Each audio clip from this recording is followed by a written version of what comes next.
Welcome to Hard Talk. I'm Stephen Sackur. Politicians will always tell you that they are tough on crime, but the evidence suggests they find it easier to be tough on murderers, muggers and robbers than they do on corporate, white-collar criminals engaged in fraud and money laundering.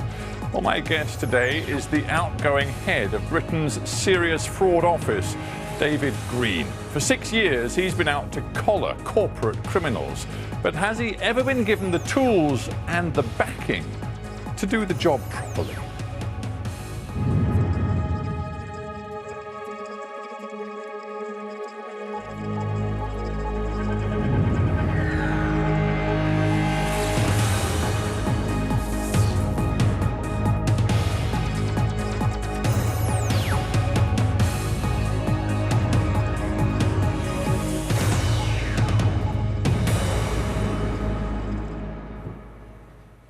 David Green, welcome to Hard Talk.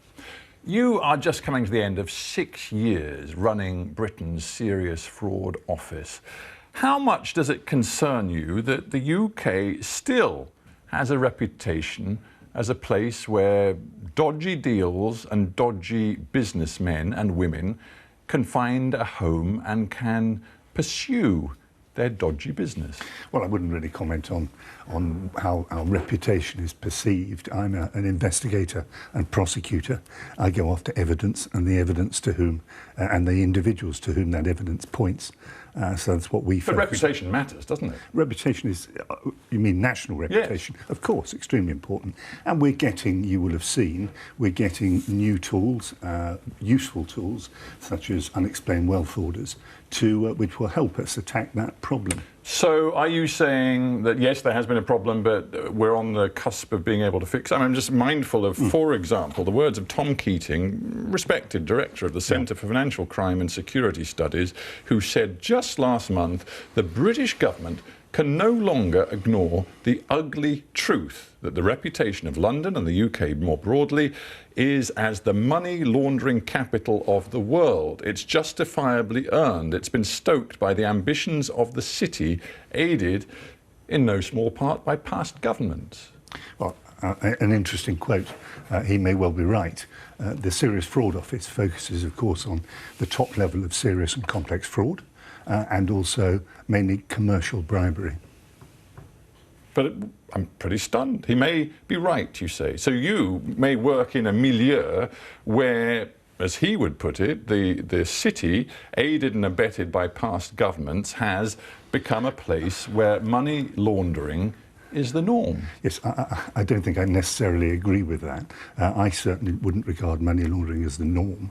We do know, however, there's been cash flows into this country which may be questionable, and it's something which, an area which is increasingly the subject of interest to investigators and prosecutors. And I wouldn't suggest that you're the only agency that's concerned with this sort of thing. Of course, you're part of an umbrella of different enforcement agencies, but it does strike me that your funding in particular has been squeezed at a time when we've seen this sort of white-collar and corporate crime going up, according to all of the estimates.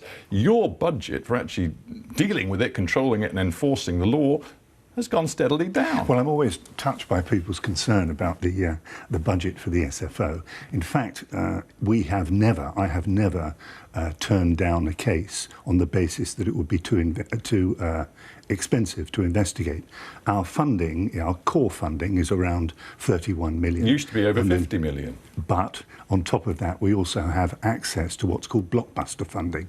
And between the two of them, that comes to an average spend of around 52 million per year throughout my term, with a high of 62 and a low of 38. Right, so to be clear, you have to go cap in hand on a case-by-case basis to win the money to actually conduct the investigations and prosecutions that you feel are the bare minimum of what your office should be doing. Seems an extraordinary way to work. No, that's not quite how it works. What happens is, if any particular investigation we think is going to cost more than a certain percentage of our core budget, then in those circumstances we can go to the Treasury and get blockbuster funding to take care of that entire case. And that we've done in 2 or 3 cases. Rolls-Royce was an example, LIBOR was another.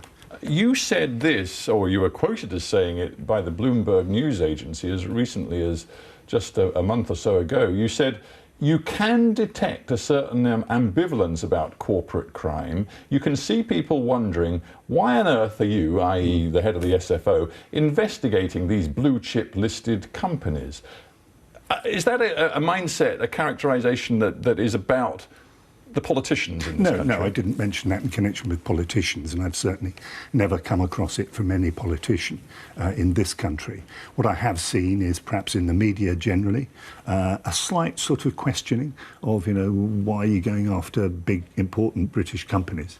Well, I'm amazed you say it's nothing to do with the politicians, because at an event, again, according to Bloomberg, at an event recently, you questioned former Prime Minister David Cameron directly yourself. You said to him, what do you think of the work we've been doing at the SFO? And he replied saying, yes, I support the work that the SFO does, but he added, rather crucially, as Prime Minister, you do feel a responsibility for wanting British business to get out there, win orders and succeed. So, he said, sometimes there are real frustrations and worries and concerns.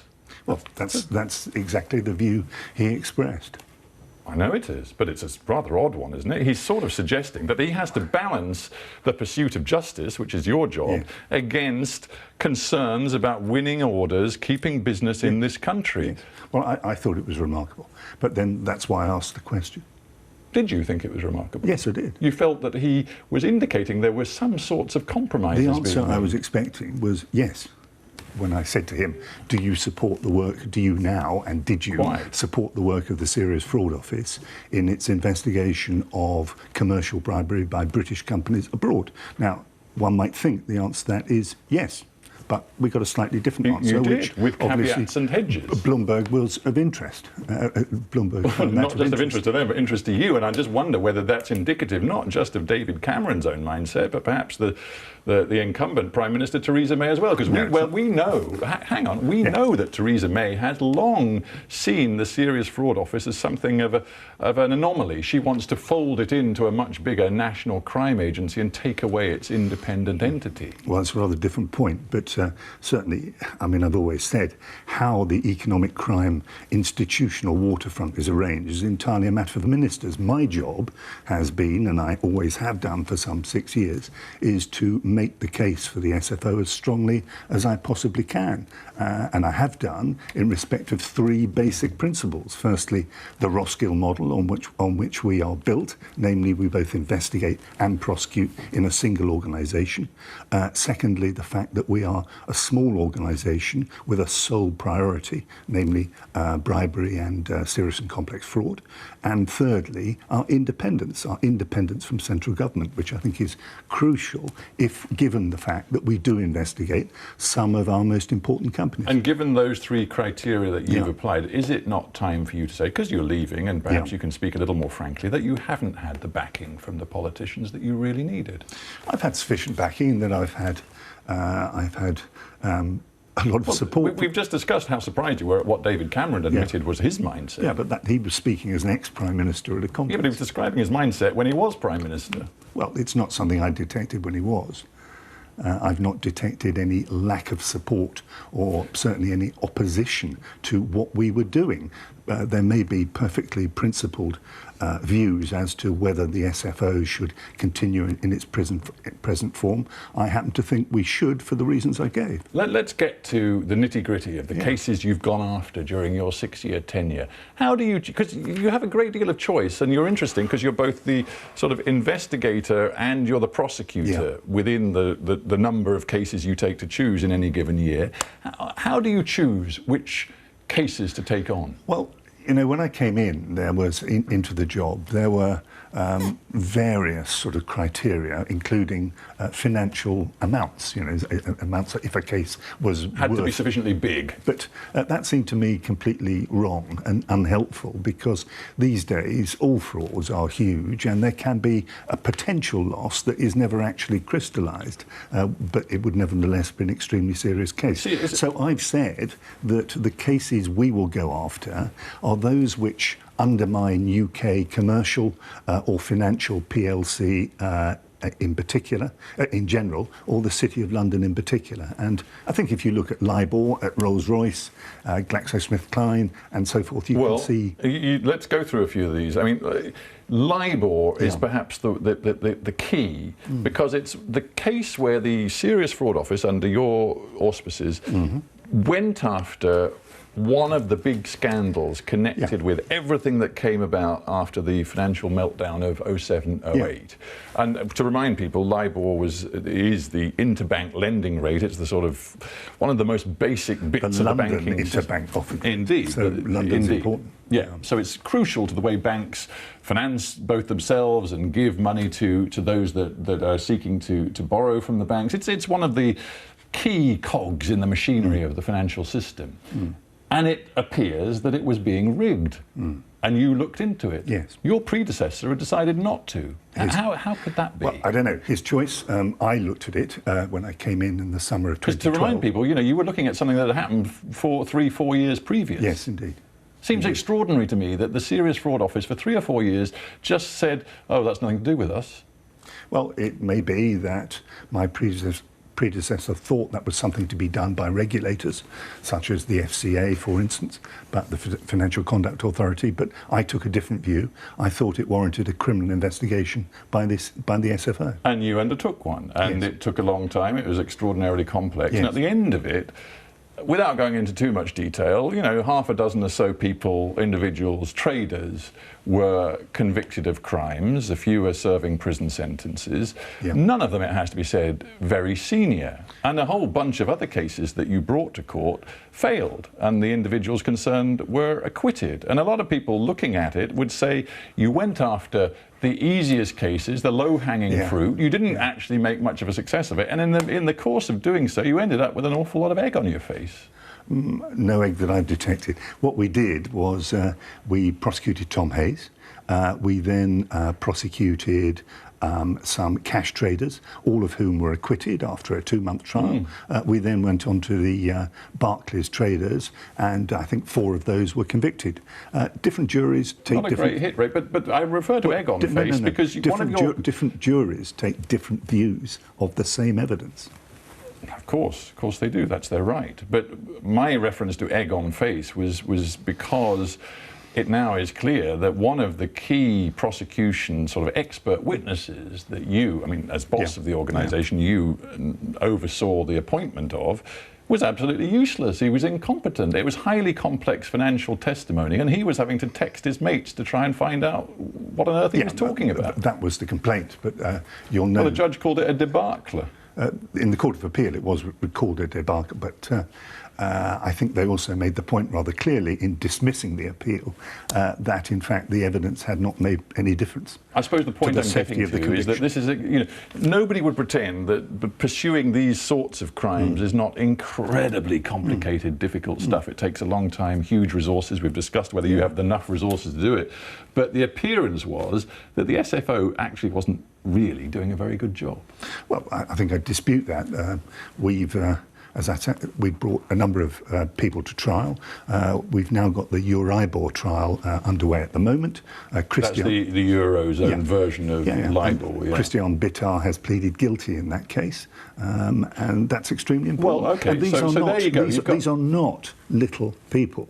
Christian Bittard earned 90 million euros in 2009. He's a very successful trader. I take that point. But, a lot of people reflecting on what we saw in 07, 08 and everything we now know about the financial crash. And as it happened, I just saw The Big Short the other day, the movie, and it's a reminder, even when you watch it now, it's a reminder of the craziness and the negligence and the criminality that surrounded what happened to our financial system in 07, 08. And here are some words from the former Prime Minister Gordon Brown, 10 years on from the crash. Of course, he had to deal with it and the fallout. He said this on the decade-long anniversary. He said, if bankers who act fraudulently are not put in jail with their bonuses returned as well and their assets confiscated and banned from future practice, we only give a green light to similar risk-laden behaviour in new forms. And I put it to you that the bankers at the top of this pyramid, those who took the decisions, who behaved so negligently and criminally in some cases, I dare say, They've got off scot-free. Yeah, the problem is, I think contained in the wording of your question, you leapt from negligence to criminality. Negligence is no good for a prosecutor. We need evidence of criminality. And as I said at the beginning, we don't go after individuals. We don't say, well, let's see if we can get a senior executive or something. Let's see if we can get the chair or the CEO. Why not? We look where the evidence goes. No, but sure. But are you saying that you're not interested in bringing down CEOs? Of course we are. Of course we are. If the evidence is there, but we follow the evidence, not individuals. We follow the evidence and the individuals to whom the evidence points. So, okay. Wherever they may be, again, and whoever they are. As the outgoing chief of the SFO, can you, hand on heart, look back at what has happened over the last 6 years in your investigations of the financial sector and say to me that you believe all of those guilty of criminal wrongdoing have been at least put into a courtroom and the evidence against them tested? Well, I can see people have been charged where there is sufficient evidence to charge them, and it's in the public interest to do so, which is the code test we have to apply as prosecutors. But this is a careful, methodical process where you follow the evidence. You don't start with saying, let's get this person. Yeah. You have said this, and this isn't so much about your investigations into the banking sector in particular, but it's more about generally your approach to corporate crime. You've said people commit fraud, not companies, and you can't jail a company. Yeah. So I guess the public will be left wondering, well, if that's the approach, then who really is being held to account? Well, you can prosecute a company, but the company cannot be jailed. The only available punishment is to fine it, or at the end of the day, wind it up, I suppose. If there is evidence, if you can prove offences by individuals, of course, you go after them as well. It honestly baffles me how you, again, in your role as head of the SFO, can supervise a 4-year investigation into a great big flagship company like Rolls-Royce, and you conclude that there was systematic corrupt behaviour going on over a 3-decade period. Yeah. And yet, in the end, you don't bring down any of the absolute top leaders of the company over that period. You give them a deferred prosecution agreement. You fine them an awful lot of money. But actually, who, in terms of individuals, is held to account? Well, 2 separate tracks here. A deferred prosecution agreement can only apply to a company. We felt in that particular case, for all sorts of reasons, that we would enforce against the company via a DPA first. On a totally separate track, we are still sifting through evidence with a view to seeing whether individuals should be charged. Yeah, because what we see is huge amounts of money being paid back. But as one expert pointed out, as soon as the deal, the deferred prosecution agreement deal was announced, the markets were so thrilled for Rolls-Royce's future that their share price went up to a point where it far outweighed the value of the punishment you'd imposed on them. Went up 10%, but then that's because, as always in these... So who's paying for this crime? As always... Who's paying for 30 years of fraudulent and corrupt behaviour? As always in these cases, the traders will build in that sort of fine. Who's paying? Yes. Well, as I say, I think I just explained. A DPA for the company, certainly. On a totally separate track, one looks at the evidence and see if there is a case against individuals. We are still undertaking that exercise. Well, they'll have to be, won't they? Or else the public will feel gravely let down. That's not how a prosecutor works. You look at the evidence. This is what the judge said, while at the same time agreeing to this so-called DPA, which, was controversial. He said, my reaction when first considering all of these papers was that if Rolls-Royce were not to be prosecuted in context of egregious criminality over decades, then it was difficult to see how any company ever would be prosecuted. Even the judge seems to be baffled by this. Well, hardly, because that's the first paragraph of his, I think, 90-page judgment, where he then goes through all the conduct and sets out the reasons why he thinks a DPA was in the interests of justice. And you're dealing with this is the President of the Queen's Bench Division. This isn't any old judge. No, but again, as you are outgoing now, can you say to me, do you believe that the punishments fit the crimes right now in your sphere of investigation of white-collar criminality? In terms of individuals or corporates? Individuals. Individual, yes. I mean, sentences for fraud and bribery have gone up almost exponentially over the past 10 to 15 years. And for corporates? I mean, for Rolls-Royce, a company which is sailing on into the horizon despite 30 years of what the judge described as egregious criminality. And paying a fine of £497 million. You think that's fine, and then many would say, given its behaviour, a company like Rolls-Royce should be wound up on it's the a fair basis. old fine, isn't it? Well, as we discussed, given what happened to its share price right afterwards, it didn't really make much difference to the company. Yeah, I think £500 million is a very significant penalty. Let's, before we close, just consider the international climate. Yeah. Do you get the kind of international cooperation you need in the context of a global business and financial marketplace? Yes, there are some countries where getting evidence is either impossible or is just never going to happen. And Russia, for instance, would be an example. Interesting you alight upon Russia. It said that there is, I think, something like 80 billion pounds worth of Russian property purchases in London. It has become a haven for the so-called oligarchs. Yeah. Are you able to investigate where they get their money from? Well, we couldn't get evidence out of Russia, no. In order to prove money laundering, you need to prove in law a predicate offence, in other words, the offence which generated the money, and show that that is criminality, and therefore the money they are spending and investing here is basically the fruits of crime. Now, that's a big ask. And depending where the criminality took place, that obviously can be very difficult. So given what you describe as the non-cooperation from Russia, you can't actually pursue any of these people? Well, it depends, because there may be offences over here, there may be offences in other jurisdictions. Very rarely does the money come straight from Russia to this country. It will come through other jurisdictions, and other offences may have been committed there. Which other countries are not cooperating right now? Other countries? Well, I think Russia's a good example. Yeah, but we've had that one. Which other ones? I think now and again, for instance, China is not as cooperative as one might expect. But I'm not going to sit here and list countries who perhaps may have perfectly valid objections to an execution of a letter of request. I suppose the Panama Papers told us that money was being hidden away, salted away in havens of different descriptions. And I wonder whether you're able to get access to financial records and deals that you need to get from all sorts of different places. Are you referring specifically to British overseas territories? Or British and non-British? Yeah, British overseas territories, much improved. Much improved. The Panama Papers have been sifted by all interested agencies for material relevant to organised crime, to tax cases and to fraud. So they have been gone through.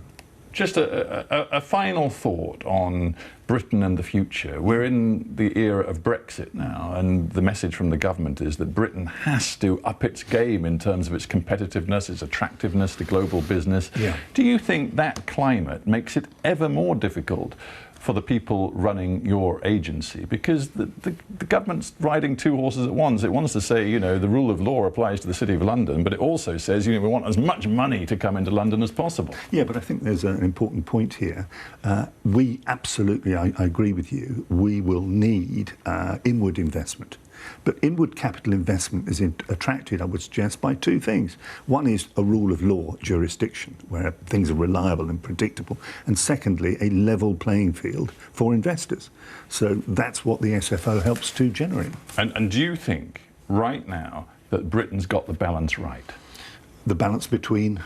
Between attracting the business, but ensuring that all is done to pursue justice and root out business and white-collar crime?